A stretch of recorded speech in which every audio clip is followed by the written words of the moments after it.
last kick between these clubs was a decisive one for Emi Buendia and Aston Villa.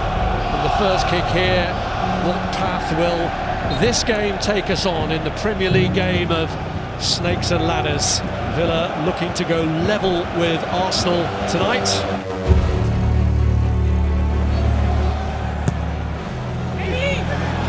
Real disturbs the goalkeeper and gets it over the line. He made his presence felt in front of Emi Martinez. Well, Martinez's mate made one holy mess of this. Odegaard winning it from Sancho. Brilliant ball through Zubimendi. Arsenal are flying now. Trossard! A beautiful, clean strike that surely settles this match now. Trossard's made the run on ahead of him. Saka on the far side. His ball back for Jesus is just on. What an instant impact! Gabriel Jesus, 2 days short of a year since his last goal, comes on with a bang and makes it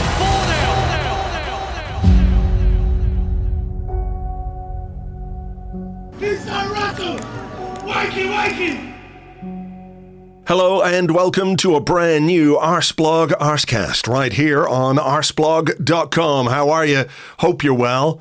Is that the most redundant hope you're well I've ever said at the start of one of these podcasts? Because I'm pretty sure, unless you're some kind of random Aston Villa fan listening to this, you are well this morning. You are very, very well after our 4-1 win yesterday evening over Unai Emery's Aston Villa, the team that had inflicted such cruel late pain on us just a few short weeks ago, the start of December. And man, that really did feel bad. It really did. But since then, Arsenal have played 6 games, won 6 games, and go into 2026 well and truly top of the Premier League. We brought Villa's unbeaten run to an end. We put a little bit of pressure on Manchester City, who play tomorrow night. We're all looking to Granit Xhaka's Sunderland to do us a favour in that one. But it has been a great way to respond to that defeat at Villa Park, and as well to sort of inflict a little bit of revenge on that team, on that manager, on a couple of the players. Can't really ask for too much more, can you? And there's a lot to unpack, a lot to enjoy from this game, and I'm just going to get straight into it. So with me this morning to relive and re-enjoy that 4-1 win over Aston Villa is Phil Costa. Good morning, Phil. Good morning, Andrew. How are we doing? Is it a goodly morning? Can we say that? Or is it... I think we can co-opt. For the Arsecast yeah, extra? I think we can. I think we can co-opt that, even though James is with his other podcast family this morning. But yeah, we can use that. I think it was a goodly evening and a very goodly morning it is now, and everybody's feeling, happy and well and excited and ready for New Year's Eve celebrations after what was a big win over Aston Villa last night. I sort of don't really know where to start with this one because there's such a lot to talk about. I suppose the thing we could do to start with is the team selection, who Mikel Arteta picked. Declan Rice not available, which, was a big surprise to everybody when the team sheet came out. It's like, where's Declan Rice? I hadn't heard about this. But he wasn't there, so he played the Real Sociedad midfield of Mikel Merino, Martin Zubimendi, Martin Odegaard, Jurriën Timber back in. And he sort of stuck with the same front three of Leandro Trossard, Victor Gyökeres and Bukayo Saka. Yeah, I mean, even with Rice and Calafiori out, my feeling was that this was a strong enough team to win the game, and that there was plenty on the bench in terms of pace, craft, goal-scoring prowess to change things if we needed to. So Villa were always going to be a difficult opponent. They're the informed team in the league. They always raise their levels against us. There's the added bite when we play them because they have previous for pissing on our parade down the years, and then it's the Emery stuff, it's the Martinez stuff, the fact that City are breathing down our necks again. So there was a fair bit riding on this game, and obviously when that news did come out a few hours beforehand about Rice not being in the squad, people can get nervous, and I think there was an element of anxiety going throughout the fan base that seems to have just steadily increased over the month of December. But even though there was a lot going on beforehand, they were missing some key players as well. Matty Cash, Boubacar Kamara, Pau Torres, they're big references in their side, which offered me some encouragement anyway that we could target certain areas. And again, looking at our team, especially with Timber and Gabriel back in the side, I felt confident that we could still get a win despite the injuries we'd suffered. Yeah, I didn't mention Gabriel, and obviously he's a huge part of the equation, and made the point on the preview pod with Lewis that when we went to Villa Park in early December, our central defensive partnership that day was Jurrien Timber and Piero Hincapié, two players who never played together in those positions before. So to have that security of Saliba and Gabriel was very welcome. And there was an early chance for Arsenal, Piero Hincapié with a cross into the middle, Victor Gyökeres heading over. I think he fluffed his lines there. I'm not saying he absolutely should score, but I want my striker to get the ball on target. I was talking to James maybe about this, and in a title race, you're looking at moments and you're looking at players, and I realize this is a very, very high bar, and I'm not comparing one guy with the other guy, but that was the sort of moment where I looked at it and went, you know what, if that cross comes in and it's Erling Haaland, that ball is in the back of the net, right? And that's what your mind goes to when you're in a title race with Manchester City. I'm not saying that Gyökeres has to be Erling Haaland or will be Erling Haaland. I don't think that's possible. It is a very high bar.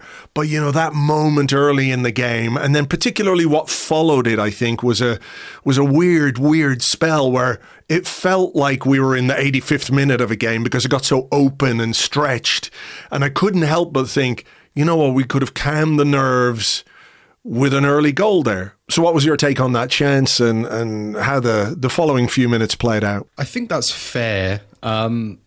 Look, he's never going to be a natural in the air. I know he scored some headers down the years, but it's not really his game. I don't think he approached the header with much confidence or conviction. Maybe he was just trying to get over it a little bit, but it sort of looped towards the far corner instead of getting a really nice contact on it. But Haaland has a few inches on him. Maybe a Kai Havertz or a Marino would have done as well. But I think generally Arsenal started quite well. We took control of the ball very quickly. We were pressing, pushing Villa into corners, forcing turnovers. And it looked like we were building up for one of those typical big game fast starts under Arteta, which we sometimes get, especially at home. But the momentum shifted just as quickly. And some of that was due to Villa settling down, I think, which is, entirely fair play to them. But more than anything, I think it was down to us because we were really caught between two different tactical plans, which ended up giving us a whole lot of nothing, where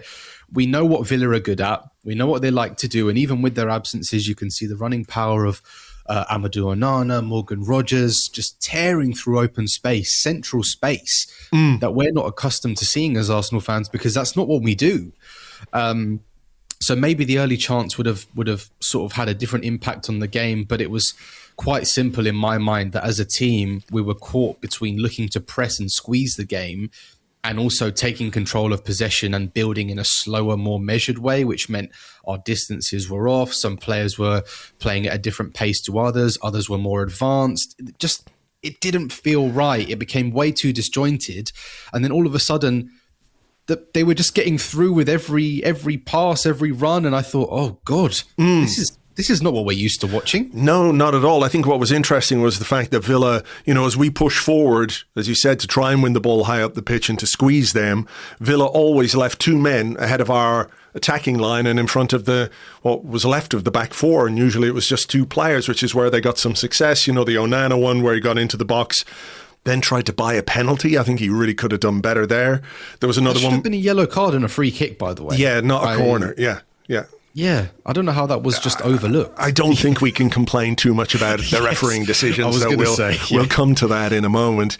There was the other one where Rodgers got through and I think it was Hincapié made a good tackle in the box and got the ball away, but we were stretched. We didn't help ourselves either. That moment when Gyökeres was caught on the ball in midfield, Watkins had a great chance. That was a bit. I was fully expecting Ollie Watkins to score there because that's sort of meat and drink for a striker of his quality and his experience. But he sort of miscued it and kicked it off the bottom of his foot, But there, Gyökeres. I mean, that's the basic thing that you expect from a player in that position. It's the sort of stuff you work on in training all day. It's like receive the ball. It's a wall pass back to the man. You invite the guy to come and put some pressure on you, but you're secure in possession. You pass it back, and that's how you try and make space around the pitch. So that was a really poor moment, and I'm glad for Gyökeres that it didn't result in a goal, because I think there's a lot of pressure, a lot of spotlight on him. He's not been scoring, and to be responsible in some way for a goal at the other end, at the wrong end, would have been, I think, quite tough for him in a moment where I suspect confidence is quite low. Yeah, it was a bit sloppy. I don't think he did anything majorly wrong. It was just the speed at which he did everything. I don't think he shielded the ball well enough, as obviously Ezri Konsa needs to be in that position to follow him into the Arsenal half. But we already have a few doubts about his technical quality and what he can offer this side in terms of that side of his game.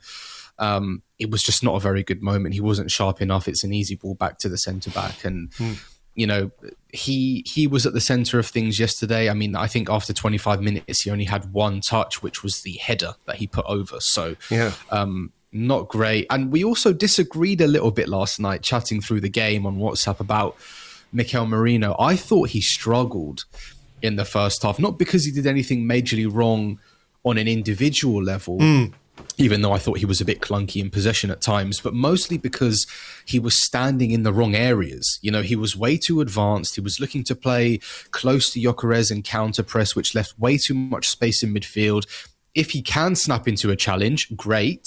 But once he's bypassed, he can't cover that ground, or close gaps quickly enough. And I think he was a major contributor into how that first half ended up playing out, because then it trickled down to Timber, who was playing in the next line, too advanced. Odegaard, too advanced. Then it was just sort of Zubimendi on an island by himself and the two centre-backs. So, yeah, we really struggled to figure things out tactically in that first half. But if I was looking at a couple of players who maybe struggled, it would have been Merino and Gyökeres. Again, not through anything major. Sure.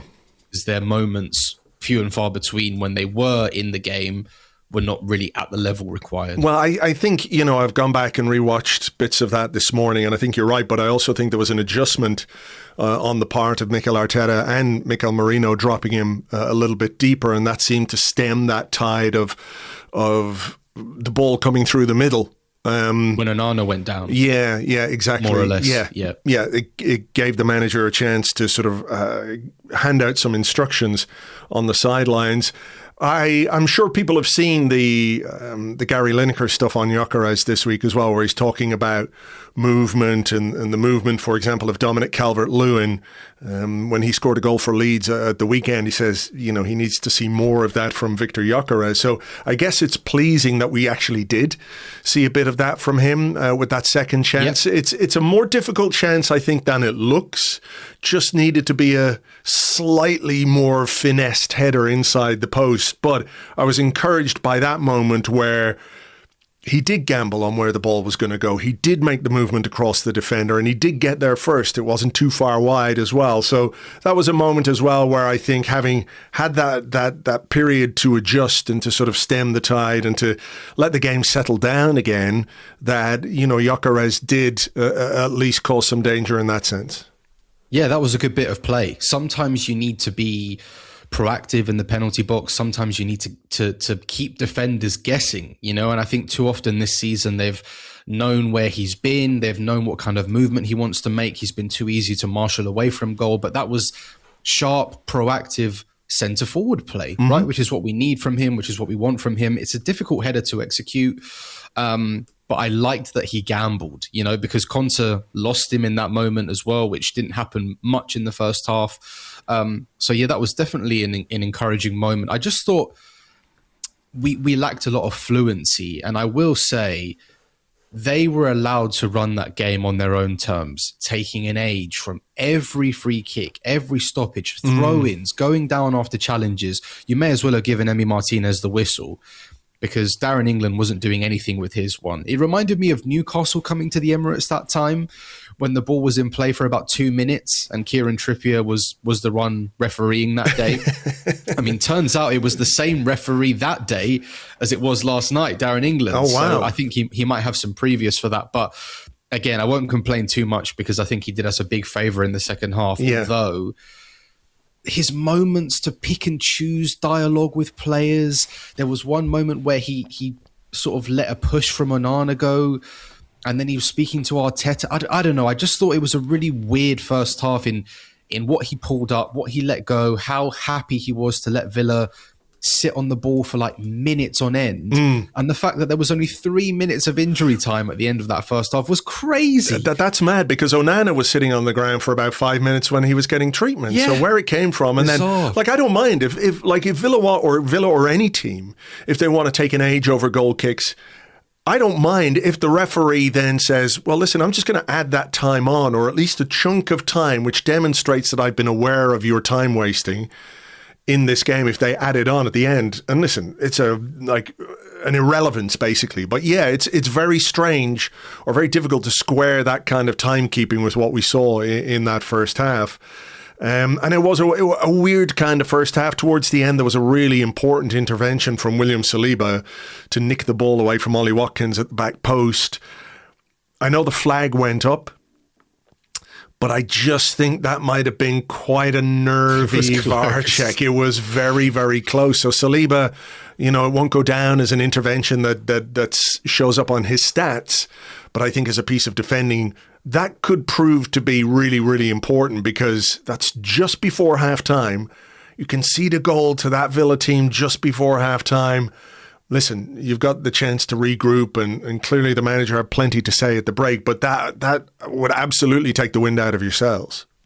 Oh, completely. It would have deflated the whole stadium, because in initial, when I was watching it live, I thought, oh, he's miles off. Why is the linesman not flagged there? It seemed obvious to me, but then having watched it on the replay, I was looking along the line and I thought, oh, that could have gone either way. I think Saliba's playing him on.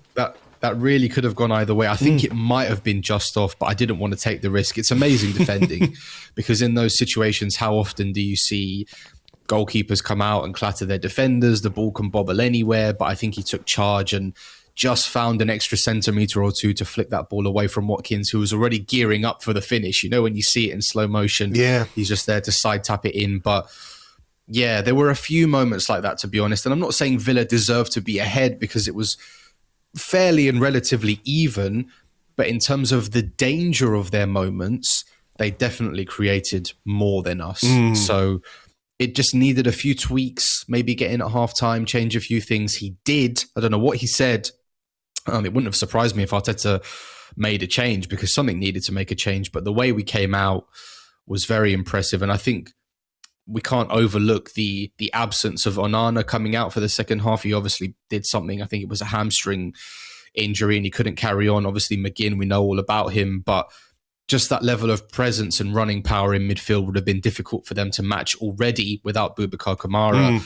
And I think the way we came out with more urgency, more conviction, more physicality, they couldn't live with it, and we just sort of blew them away. Well, I mean, it was, I'm not going to say chalk and cheese, but it was a much improved Arsenal performance, and you can point to the withdrawal of Onana as a factor in that. But, they're bringing on a guy who started every Premier League game for them this season, basically, until last night, John McGinn, who's been a very good player for Aston Villa. So it's not like a huge drop-off in quality there.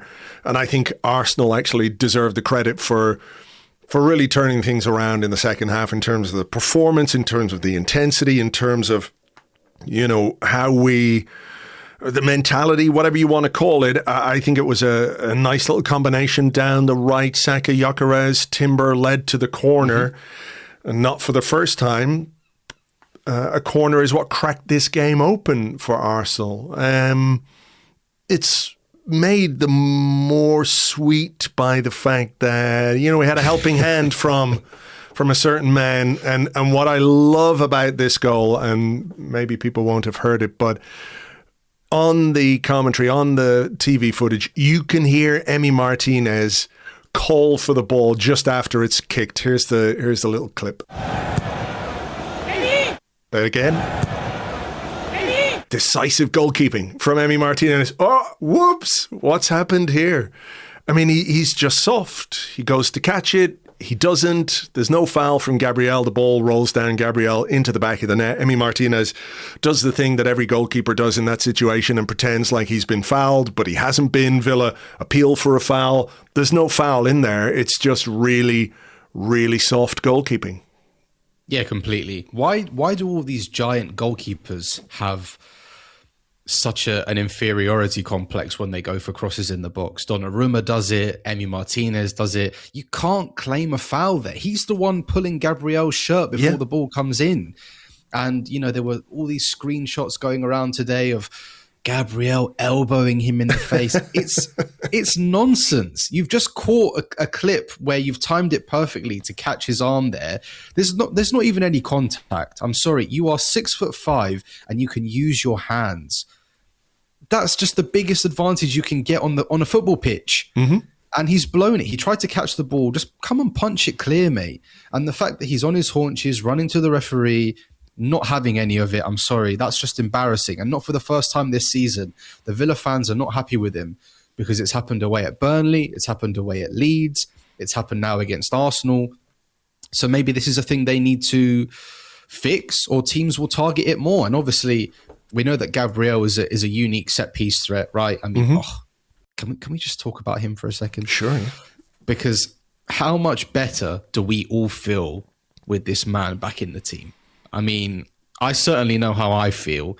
Safe, secure. I'd like him tucking me into bed at night with a little kiss on the forehead. Steady on. Because what we have in Gabriel is priceless. It's irreplaceable. We've mixed and matched, chopped and changed through this period where we've basically had a different back four each weekend. Others have come in, done fine by all accounts.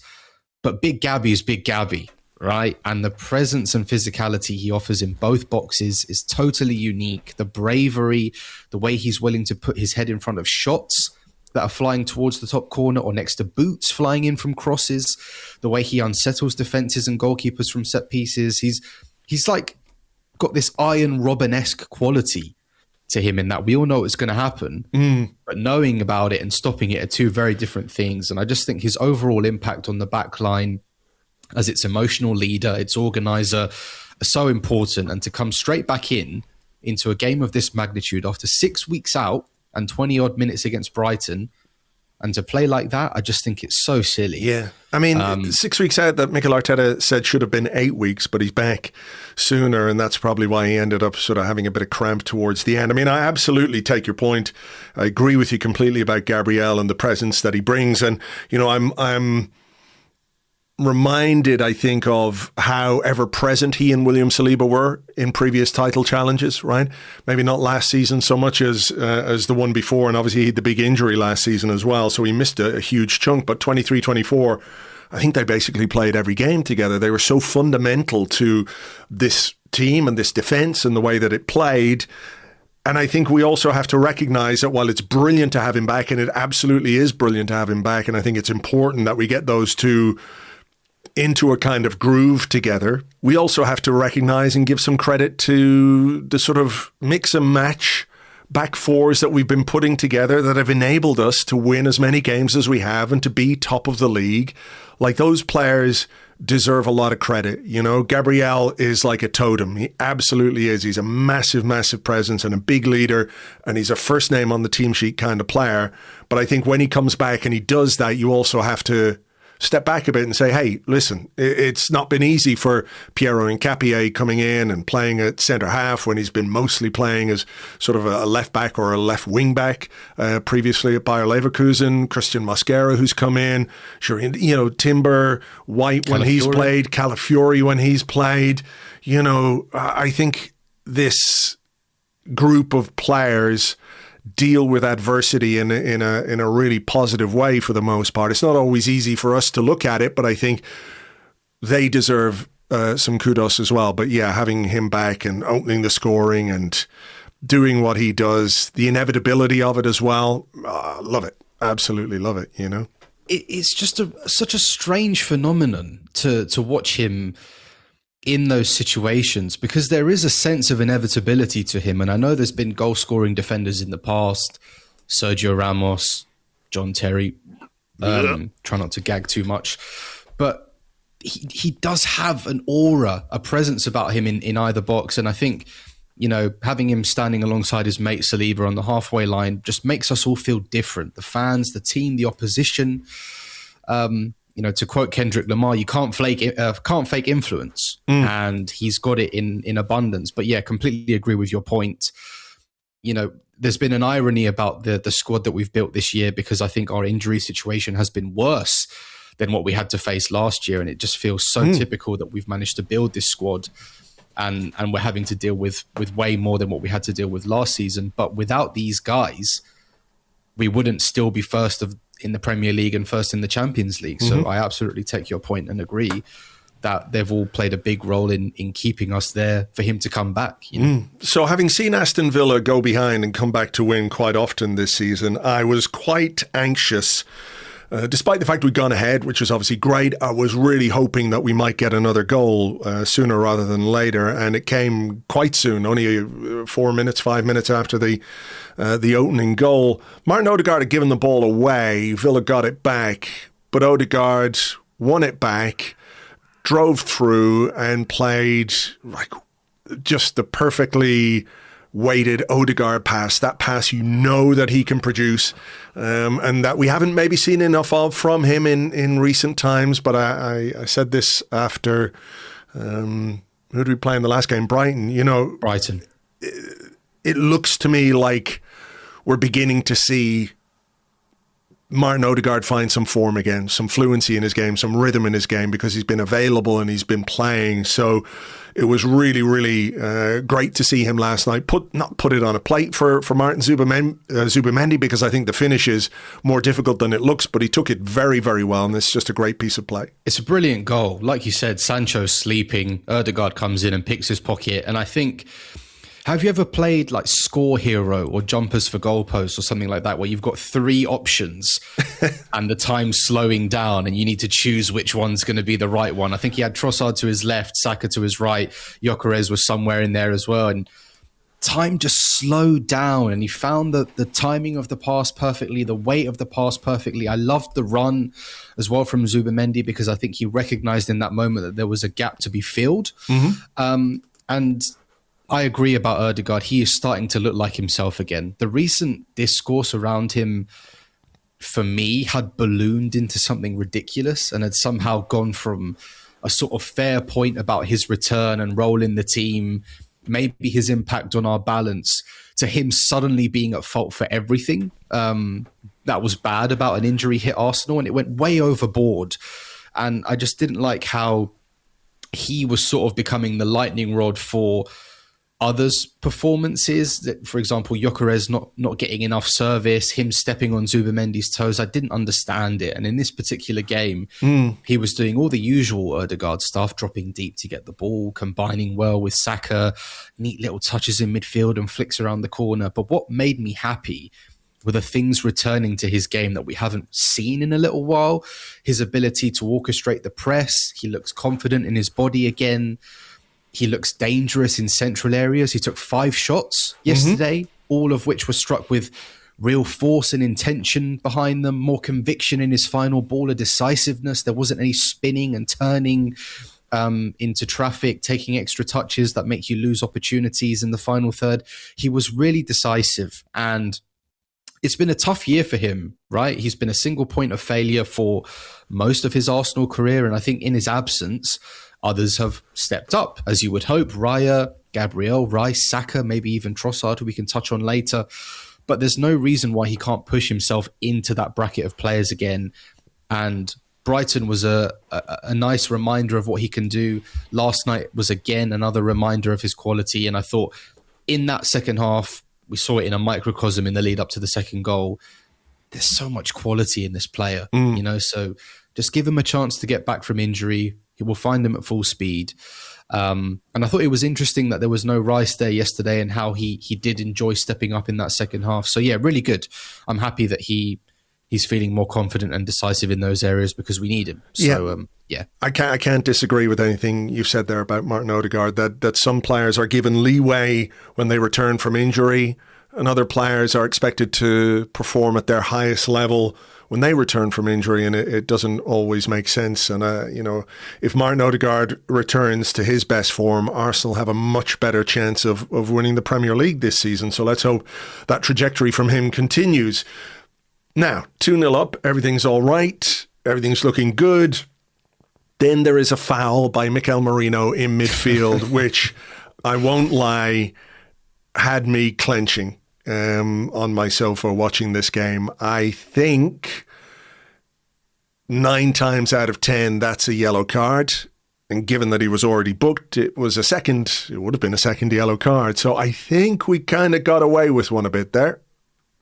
Oh, no doubt in my mind. That is a second yellow for me. If that had happened to Arsenal... My WhatsApp, by the way, I was going to say, my WhatsApp, you sent it, and about 4 other people within 30 seconds had the exact same message, which was, get Merino off now! Basically. Yeah, exactly. Yeah, I think I just copied and pasted it across 4 different chats to try and help with my anxiety in that moment. Yeah, for me, he was a very lucky boy. And it's an incident, a moment in a game where if it happens to you at the other end, you're fuming about it. So I completely understand any frustration from Villa side of things. I understand any frustration from Morgan Rogers. I understand frustration from their fans because I think he should have walked. And I was, to be honest, amazed and surprised that the referee didn't brandish a second yellow card for that incident.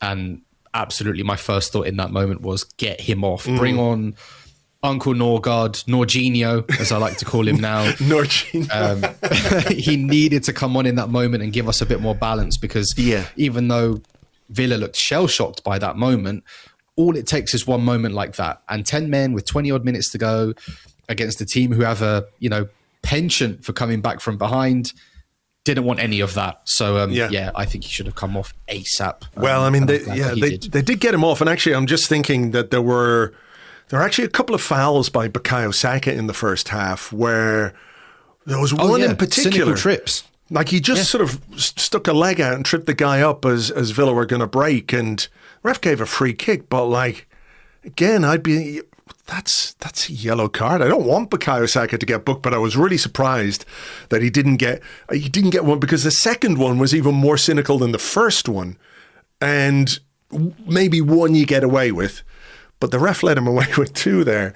Are we getting the Harry Kane treatment, Andrew? Maybe. I don't know about that. But what I will say is that enough has gone against us for me not to feel too unhappy that 1 or 2 decisions went our way in a game like this and at a moment in a game like this as well.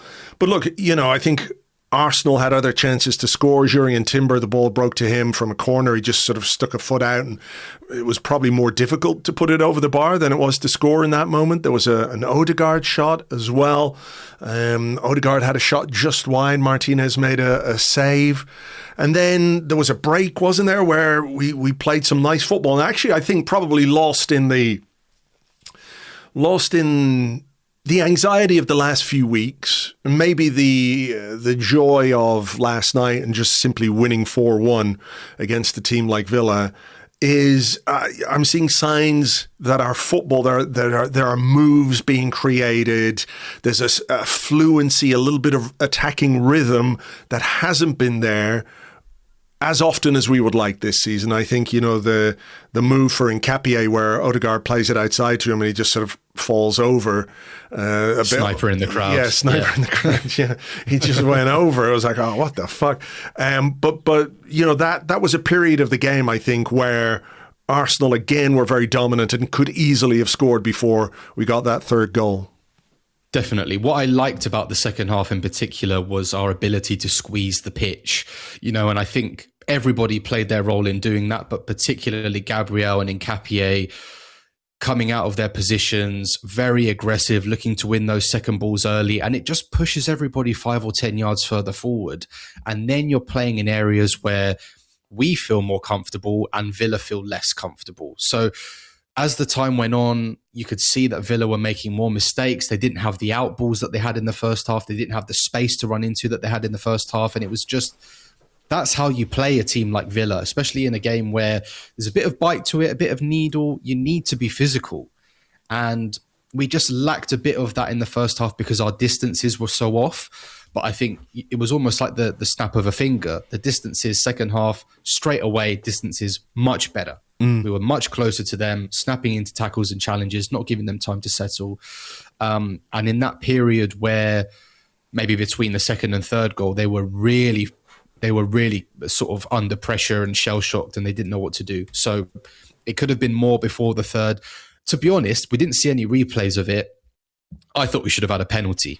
That one on Jurriën Timber looked like a penalty to me, and we didn't see it. No, we didn't see because ultimately we sort of kept the ball moving and circulating and scored the goal through Leandro Trossard. Like I did wonder as they were going back through, well, it's not Saka offside, it's not Nketiah offside. 8 passages of it's play like how far are you going to go back? Do you think you could go back and have a look at that Jurriën Timber moment? Because he did go down. I mean, he got up, but it's hard to see exactly whether there was sufficient contact there for a penalty. I suppose it's a moot point when Trossard cracks it into the back of the net from the edge of the box. Emi Martinez can't even move, just has to stand there and watch the ball go in, and makes a very lovely sound when it hits the back of the net as well. Right in the corner, wasn't it? Yeah, that's a very Trossard goal. And we've done the narrative already this season. Are we at a point where we could move past Trossard? Eza came in, Madueke came in, Martinelli is the younger option that maybe we can persist with. We've tried to sell him in our minds to Turkey towards the end of the window. We weren't convinced about the pay rise. Not me. Leave me out of this, bro. What's this wee business? Some pale of us face? were, not you, Andrew. Yeah. But here we are in December, heading in towards January, talking about our most productive player of the year and the most productive Arsenal player since he joined the club 2.5 years ago. So it's been an unbelievable, 2 years and a bit for him at Arsenal. He's had the most Premier League goal involvements at Arsenal in 2025 with 19, 10 goals, 9 assists. Only Erling Haaland, Mohamed Salah, Brian Mbeumo, Bruno Fernandes and Antoine Semenyo have produced more Premier League goal involvements in 2025. He really feels like a player in the peak of his career, enjoying some responsibility, adding gears to his game. And you can see when someone's enjoying their football, right? They seem to move a little bit quicker. Their first touch is smoother. The way they strike the ball is sweeter. And I think he's the best finisher at the club by some distance. We're not blessed with natural goal scorers in this group. It's more of a collective effort. And yes, we have players who go through patches of form. Marino is an excellent finisher. Saka can be as well.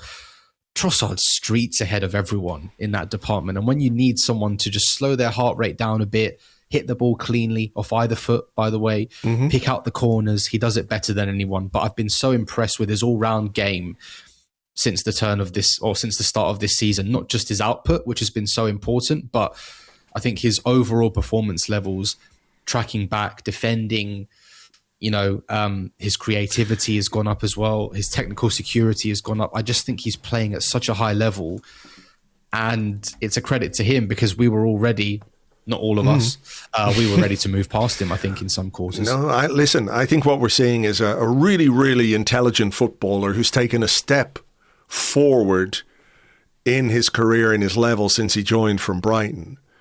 I think he's better than he was at Brighton. And I think he's sort of at the peak of his powers at 31 years of age. He's got loads of experience. I think it might have been James who made the point one time on the Arsecast Extra that he is a guy who knows he's got limited time left to win the big things in his career.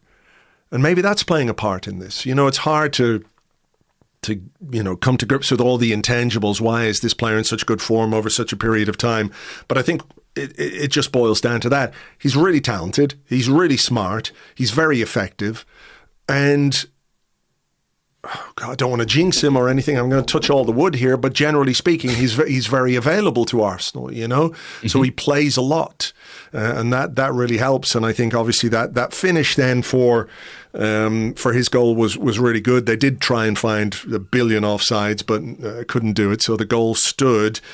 And then Mikel Arteta did make a couple of changes. Gabriel Jesus came on for Gyökeres, Miles Lewis-Skelly on for Gabriel, who went down with what looked like cramp, probably not helped by the fact that Nkapie stood on his hand while he was down. Was so funny, the replay. He just sort of looks up at him and is like, wow, what are you doing? And then within 60 seconds of Gabriel Jesus coming onto the pitch, he scores his first goal since last January. And I think we all understand what a huge moment that was for him because of the struggles that he's had with injury and the ACL and the trials and tribulations of, surgery, not playing, recuperation, rehabilitation, then pushing yourself to be able to come back and play at this level. And I think the fact that it capped off one of those moves that I just referenced, where Arsenal, like Villa, this is what, the 77th minute, something like that. Villa really put together a very coordinated press in our half, trying to win the ball back high up the pitch. Maybe a last gasp, attempt to try and wrestle back the game and change the momentum of the game. But we played through it really, really well. Got down the left-hand side. Trossard looks up, finds Jesus. And listen, those are moments, I think, where in the past, maybe we've seen him not be clinical enough, not have enough conviction in the finish, but it sort of felt like it had to be the way that he hit that ball, just curled it into the bottom corner. Absolutely great finish, a great move, and just a great moment for him. And you could see what it meant for him and obviously the teammates as well, who are delighted for that contribution. It was a lovely moment, and you're absolutely right to highlight the move that had gone before it, because it was, between David Raya, Lewis-Skelly, Nkapie, then Odegaard got it in midfield, Zubimendi down the left. So there was a real team element to this one, but the goal itself was all down to Jesus. I mean, it's a lovely moment. He's waited a long time for that goal, 363 days since he scored away at Brentford, and there's been a lot of pain in between. But all it took was 55 seconds and one beautifully sculpted kick of the ball for all that pain to be worth it. Have you seen that John Lewis advert, this year's John Lewis advert, where the dad is transported back to his youth? No. After getting a vinyl from his teenage son. This goal transported me back to those 3 beautiful pre-World Cup months where it felt like I was watching the reincarnation of R9 instead of Lacazette playing false defensive midfield. It was just so beautiful. The confidence with which he approached that chance, the connection of the strike, an iconic celebration as well with the I Belong to Jesus t-shirt. It's a little bit embarrassing that his mum still feels the need to label his clothes at 28 years of age, but there you go. I wonder if that's sewed into all his underwear at the training ground as well. But it's difficult because he's an obvious candidate for a sale this summer in terms of his standing in the squad, his wages, his injury history. And I think they will visit that when the time is right. But for now, he can absolutely contribute. And if I'm Arsenal, I'm not entertaining any January sale or loans or anything like that. He is showing that maybe if he can't do 90s every week and lead the line and fight defenders all the time, he can contribute. And he's very secure on the ball. He looks sharp. He might have lost a yard, but he looks very, very comfortable in his body. Even just 5 goals between now and the end of the year could prove incredibly valuable. And that was just an amazing moment for him, for the stadium. I love the reaction. There was a really nice moment with him and Gyökeres and Havertz at full time as well. I did like that, yeah. Cuddles. I did like that strikers union, if you want to call it that, and listen, we've talked about Gyökeres a lot, and I think, on a human level, he was obviously delighted for Jesus. Professional level, it might be difficult to see a guy come on and you've struggled to score a goal. He comes on, scores a goal inside 60 seconds. But I do like the way he reacted to Jesus in that moment. Havertz there as well, who didn't get off the bench, but great to see him back, by the way. And it does give Mikel Arteta plenty to think about, doesn't it, going forward?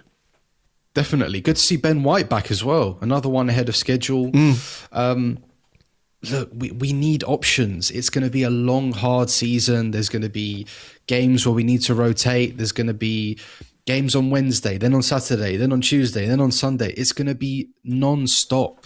We need these players fit and ready to go. Otherwise, we're going to burn the people that we need into the ground, and then it's going to be like last year again. So even if they're not playing or scoring or at their fluent best all the time, having options to come on and change games like that is invaluable. So, while they're here and while they're fit, happy to use them. They all offer us something different. And, we often call it a headache for a manager. I think he loves it. Yeah. I think Arteta loves being able to choose people. Yes, there's going to be a couple excluded from the matchday squad. Maybe we'll have a chat about Ethan later on, but it's just something we're going to have to get used to. There will be casualties. We've still got Mosquera to come back as well. This is a big bench and a big squad full of good players. So, really happy to see him back and on the score sheet. So 4-0 and the game gets to 90 minutes and they put up 8 minutes of injury time. I feel like there should be a mechanism when you're 4-0 down away from home that you should be able to, as the opposition manager, if you're 4-0 down, you should be able to just say, nah, let's throw in the towel. That's it. We don't need another 8 minutes. Somebody might get an injury. Something crazy might happen. I mean, it kind of did. Villa had these incredible chances to score. There was one, obviously, from John McGinn after Ollie Watkins had hit the post from very close range, which produced, Phil, some very excellent commentary in Spanish, which we're going to play here. We'll explain a little bit afterwards for the non-Spanish speakers. Puede haber remate al palo. Raya. No me lo creo. De Raya. No me lo creo. No me lo creo. Milagroso. No me lo creo. Es un santo y se llama David Raya. So the people might recognize it. They come up with a couple of gems on there, really. Those two are great. Yeah, people might recognize the voices because I use their commentary stuff quite often for the intros to the Arsecast Extra. But in that situation, the guy's going, I can't believe it. And the other guy goes, it's a miracle. There's a saint and his name is David Raya. It was probably more of a bad miss from John McGinn than a brilliant save from David Raya. Nevertheless, Raya's collection of incredible saves this season gets another edition.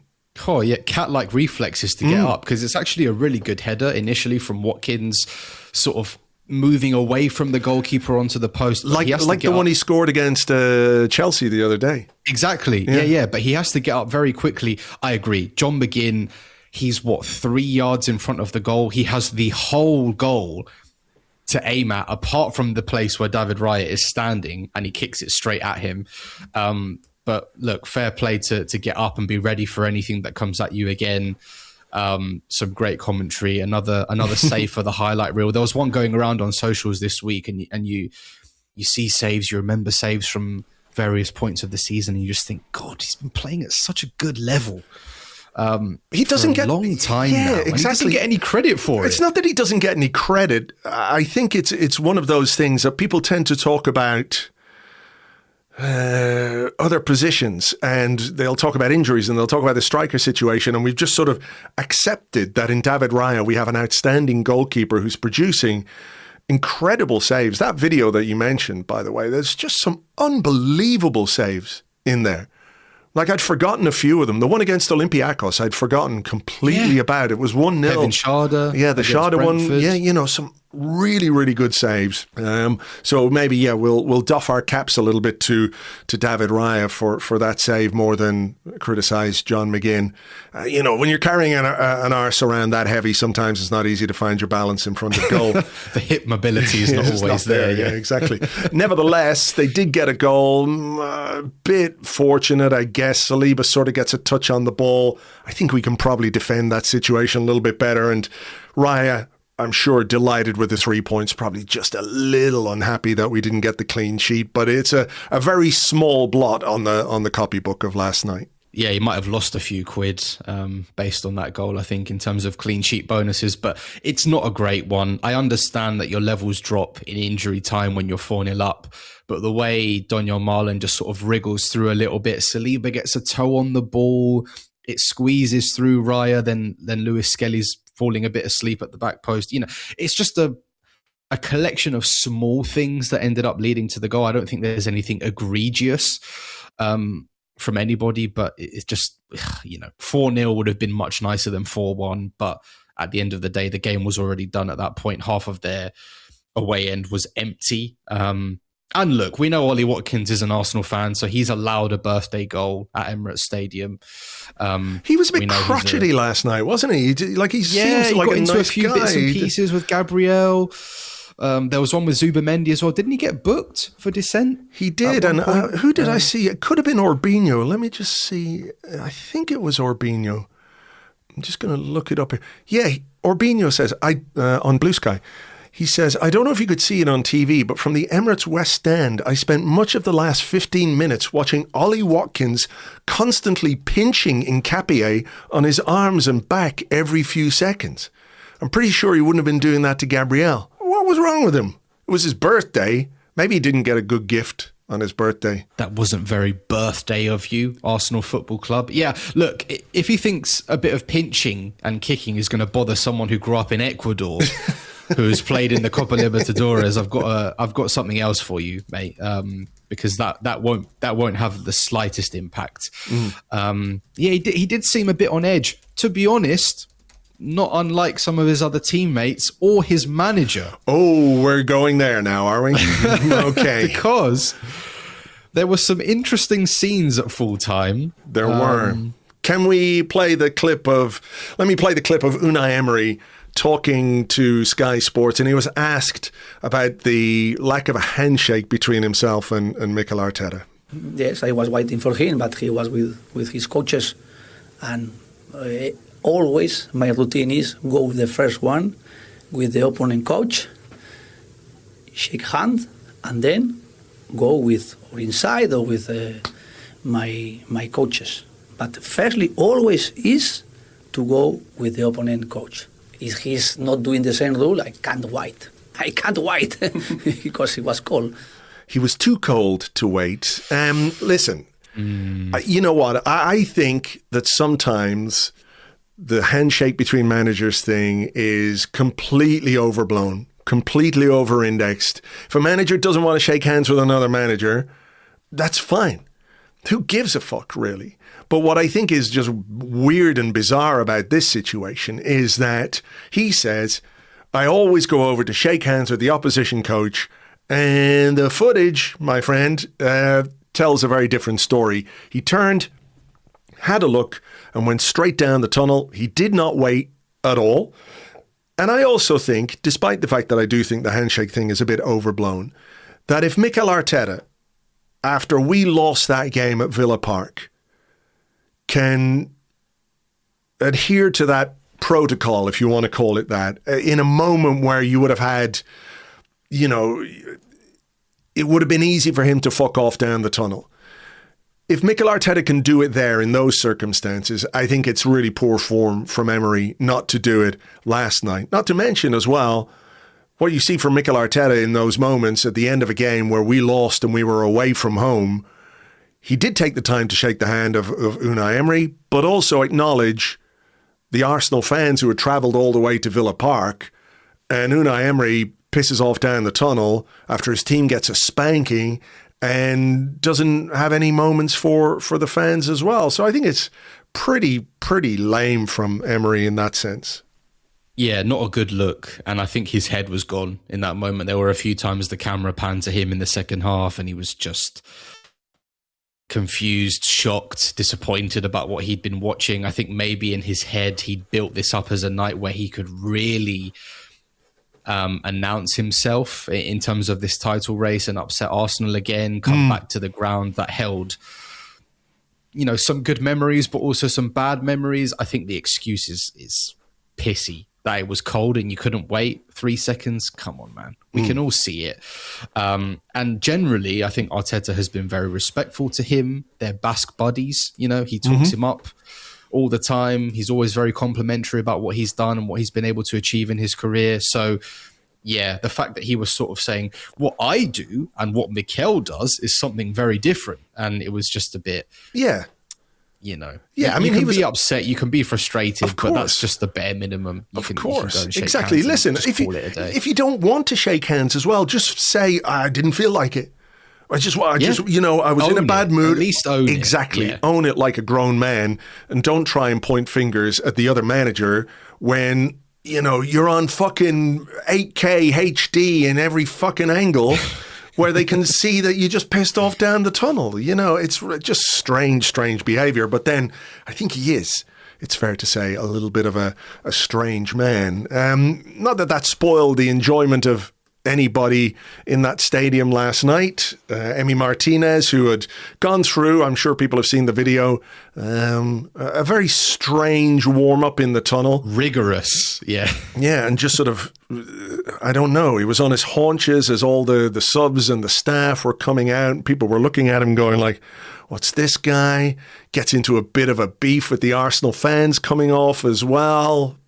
I mean, you love to see it. These are the small things about football that, listen, we've talked about the last few weeks, right, not being that much fun from an Arsenal perspective. Like, we're winning games, but it's been hard to sort of properly enjoy the wins because of how they've come about. This last night was just like, we've all needed this. I certainly needed it. Not just a win, but a comfortable win over a rival, over a team that have caused us some problems. As you say, the Martinez element, the Unai Emery element, the fact that it puts a bit of pressure on Manchester City, Martinez beefing with fans as he goes off. This was all a lot of fun. And I'm here for that stuff because it doesn't happen every week. And when it does happen, you really do have to enjoy it to the maximum possible. That's football. That's football, man. I hate when people get prissy about stuff like this because it's what makes it an enjoyable sport. We were due a spanking, they were due a spanking. It all sort of meshed together in one delightful spanking last night, and you have to enjoy these moments. Gabriel doing the 3 points in the pocket thing that Onana does as well. Great. Yeah. I love it. He's always doing stuff like that. He's salty. That's great. That's what you want. Mm-hmm. People are going to, why is he online looking at these things? They're young guys with a mobile phone. It's just that's what happens. They see things on social media. Tweets get posted in the dressing room. We know that from when it happened with Ivan Toney. So these guys are probably talking about it beforehand. Mm-hmm. You need to have this kind of competitive advantage over people because that's what makes it fun. That's what makes winning fun. And they made us feel shit about ourselves less than a month ago. Mm-hmm. So I think we're allowed to do it to them. Oh, absolutely. On our own turf. I think, you're right. The recency of it is what plays a part because it was so soon after that game at Villa Park, which was felt like a kick in the stomach, didn't it? And they enjoyed it and they had a great time, and as they should have a great time. And if they want to have a bit of a dig at Arsenal, then, that's fine as well. But you've got to be able to take a bit back. Fair. Yeah. All's fair. It doesn't bother me when other teams do it because that's just what happens. You've got to take it. And then when you do it, it's even more enjoyable. So, yeah, people shouldn't get prissy about that stuff. No. It's really weird. I don't get it. The tone policing of you shouldn't give Martinez a hard time. Pff, come on. Why not? Why not?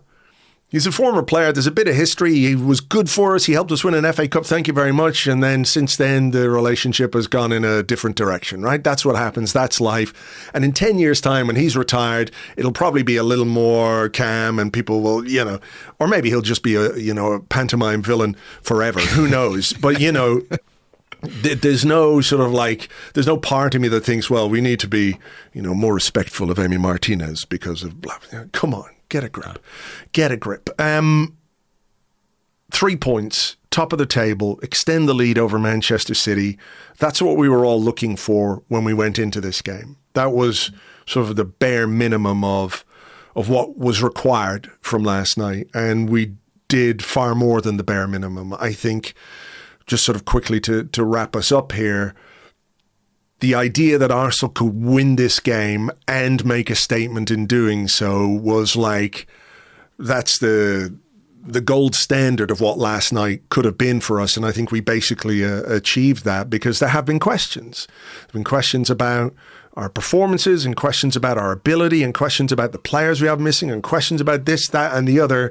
and we spanked a team who had won 11 games in a row. We spanked them 4-1. Maybe I just refuse to accept that one. 4-0. No, it's 4-1. But you know what I mean? I think there's sometimes a game is just 3 points. Sometimes a game is a little bit more than 3 points. And I think last night was one of those games from an Arsenal perspective. For sure. I mean, what did we have to take after that late defeat at Villa Park? The emotional Arsenal that can't handle themselves in a title race, crumbling under pressure again. There was all that zooming in on the clip when Raya was smacking the ground in Capier. All of these sort of this armchair analysis came into question. Are they going to bottle it again? City are coming. Well, we've won every game since then. I just feel like there's going to be ups and downs in a season. You need to accept that there will be times where we lose. There will be heartbreaking late defeats. There will be injuries. It's all about how you react. And I think this Arsenal team have proven that they can react in a really impressive way. We can cope with injuries. We can cope with absences. And this is just what happens. You know, I think in terms of the table, we've put ourselves clear again. We've knocked Villa down. We've now put the pressure on City to go to Sunderland and get a result. It's part and parcel of it. Next week, it will be them doing it to us, and then it will be us doing it to them again, and blah, blah, blah. So I was really impressed with the win. We had to manage a bit of injury-induced anxiety again. Can I just talk about injuries? Because I think I've got a lot on my chest, or I've got a lot to get off my chest about this, because I can understand why people are frustrated, because it feels like we're constantly firefighting and playing with our hands behind our backs this season. You know, 1 in, 1 out. We're taking this new rule to new levels, but so much of the discourse and the analysis around our injury issues is baseless. I mean, you can look at patterns, you can analyze what's in front of you and say, should Ben White have started against Wolves after missing a year of football and playing 390s in a week? Probably not. We had Lewis Skelly available. Maybe the best option on that day was to sit him down. Could we have used Norgard or Ethan Nwaneri a little bit more at various points during the season so far? Maybe. Have there been examples in the past where players have been visibly knackered and suffered from overplaying? I think of Havertz, Saka, definitely. But a million different things can cause injuries: freak incidents, collisions, the increasingly absurd schedule, domino effects of other injuries, which leads to overplaying in certain positions. Some players are just more injury prone than others. And I just feel like the narrative is always, you think our injuries are bad luck? I pity you, small-minded individual, for not realizing the greater conspiracy that's at play here. And it's like, I get it, but also, why can nobody tell me what's going on when they don't believe it's just bad luck? If you don't think it's bad luck and I'm seemingly missing something obvious, why can nobody explain in great detail why we're failing here? You know, we've overhauled the medical team twice during Arteta's 6-year tenure at the club. Dr. Iqbal's come in as the new head of medicine. We've got a new first-team doctor. There's a new nutritionist at the club. A number of physios and doctors have left to pursue different opportunities across the league. There is constant change happening. So screaming, overhaul the medical team into the abyss doesn't work for me. We aren't privy to 1% of the stuff that goes on at London Colney, or what they know medically, physically, or mentally about these players.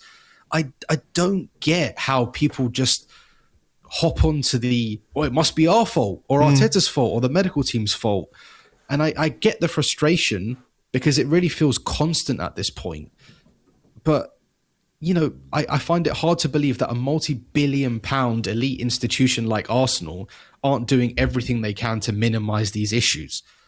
Sorry, rant over. I mean, I probably went on for a little while there, but I got a lot of stick yesterday for saying it was bad luck again. I don't understand how people can talk about it with so much conviction when they haven't got a clue. Well, I think none of us have a clue. I think when you are searching for an answer, you're sort of, well, it can't be just bad luck. And I don't think it is just bad luck. I think there are things we could have done that might have mitigated injuries to one or two of the players this season. But, for example, someone like Declan Rice, You know, I've heard people say, for example, well, why is Rice playing as much as he is? Well, because he's one of the fucking best players in the world. And what happens when you're one of the best players in the world and one of the best players at a club is that you play pretty much all the time. I don't know how you can say Arsenal aren't winning games convincingly enough and then at the same time say, well, maybe we should be resting Declan Rice, who's been instrumental in us winning some of those games by a really tight margin. You know, if a player gets a knock on the knee or a kick on the knee or, you know, someone stands on his hands and breaks his finger, you know, there's not a lot you can do about that. But I think what it is the relentlessness of it is, and the sort of knowledge gap that exists sort of, I don't want to say creates conspiracy because I don't think it's conspiracy, but you're so desperate for answers. You're looking at this guy, that guy. The reality is when you are asking human beings to undertake hugely exhausting physical behavior in a schedule that is pretty non-stop, there are going to be some casualties along the way. And I would say Arsenal, maybe I'm wrong to speak for Arsenal in any way, but they might say, actually, yeah, maybe there are things that we can do better, but it's not for the lack of trying, it's not for the lack of investment. And yeah, unless, as you say, somebody has that magic bullet, that solution, somebody just tomorrow, some dude on Twitter is going to go, actually, the reason Arsenal are getting all these injuries is this. Oh, great, we'll fix that and everything will be amazing again. But I think what it is it all is connected to that fear that we've talked about in the last couple of weeks that is pervasive about this season and about our desire for success. And every time there's an injury, you're like, this just makes our life more difficult. You know, it's difficult enough as it is. You know, I think the stuff around Declan Rice yesterday when James reported his absence and what I think was unacceptable reaction and abuse that he got for that, a reporter reporting news should not provoke that kind of reaction. People just want to hear, like, don't tell us that news, only tell us news we want to hear, you know? But what I think was a big part of it was the fact that it was Declan Rice. Mm-hmm. Right? And it's like, oh, fuck, we've got this huge game against Aston Villa and our best player this season is going to be missing. And so that then feeds into that reaction. You know, just on that, by the way, I think it's quite funny that, like, the idea that Aston Villa knew 4 hours before kickoff made any difference to anything is just absurd to me. What did he think? They're in their team hotel. What's Unai Emery going to do? Lads, meet in the ballroom. We'll have a quick training session here to fucking, you know, figure out what to do without it. Like, whether they knew 4 hours or 2 hours or an hour and 15 minutes before kickoff, they still had plenty of time to react to the absence of Declan Rice in a tactical way. You know, so it's just... Yeah. Even looking at Rice, there was a week between us losing at Villa and the game we won against Wolves. Then there was another week between the game against Everton and us playing Wolves. He played 4 minutes against Palace in the Carabao Cup, and then he played 90 against Brighton, where he obviously got the knock on his knee, but we didn't have anybody else, so he had to play. I don't think that's like gross mismanagement or anything. No. You know, and I really understand and get the frustration because I feel it too. It feels mentally draining. It's so constant. Every week there's something new. We're having to firefight all the time. And I said it earlier on this season, the only thing I'm worried about preventing us from achieving our goals this season is injuries.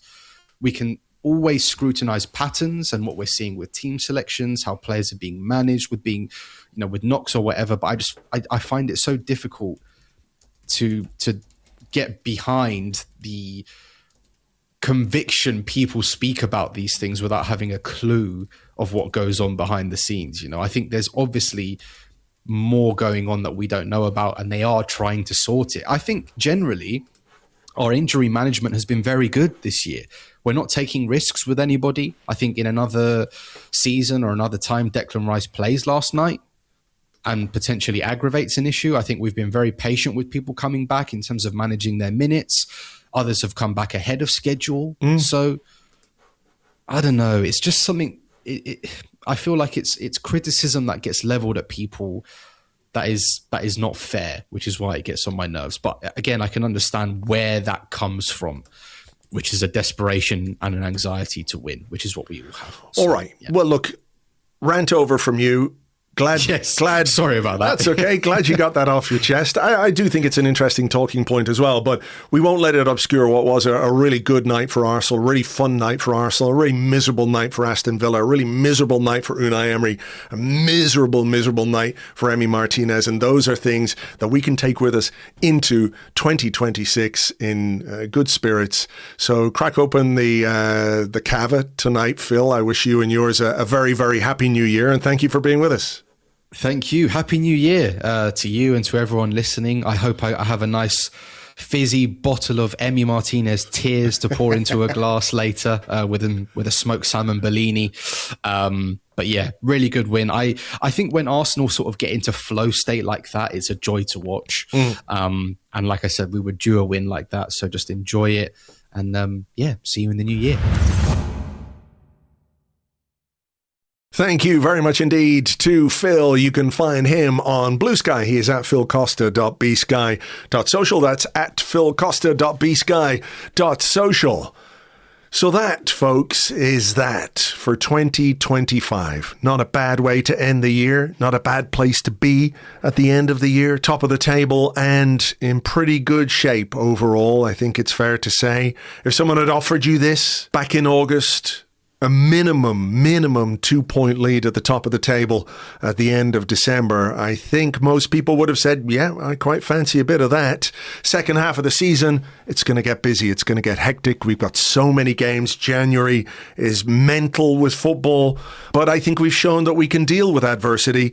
And now it's a case of dealing with that fixture schedule, rotating the squad properly, getting minutes into everybody, and hopefully raising the level of everybody for what is going to be a very, very important second half of the season. So look, don't forget, later in the week, we'll have an episode of The 30 for you over on Patreon and a preview podcast for our game against Bournemouth. If you want to support what we do at Arseblog in 2026, you can do it at patreon.com/Arseblog. It's just $6 a month and you get access to all of that stuff, and it helps power everything that we do and that we give away for free. The blog, Arseblog News, the Arsecast, Arsecast Extra, Arsenal Women Arsecast, coverage of Arsenal Women, all of that stuff is free to air. So if that's worth something to you and you want to get something else on top of that with all that extra content, patreon.com/Arseblog. It simply remains now for me to take a moment to thank you as ever for being here and for listening and for downloading,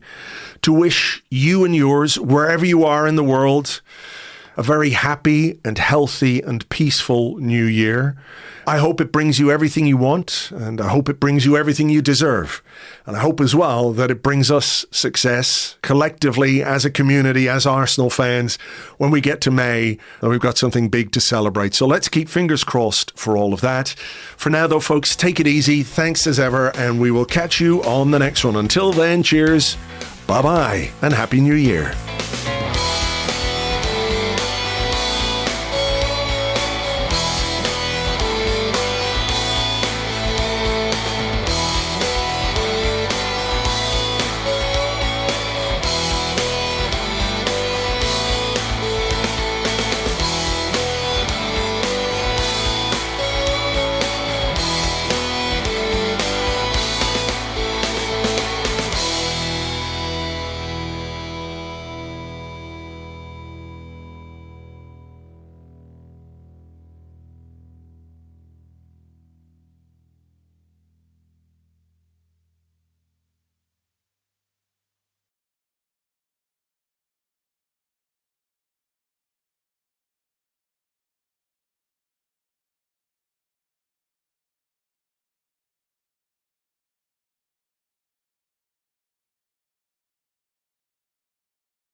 Welcome to Mastermind. The next contestant is Aston Villa manager Unai Emery, and his specialised subject is songs about impatience from female vocalists in the 1980s.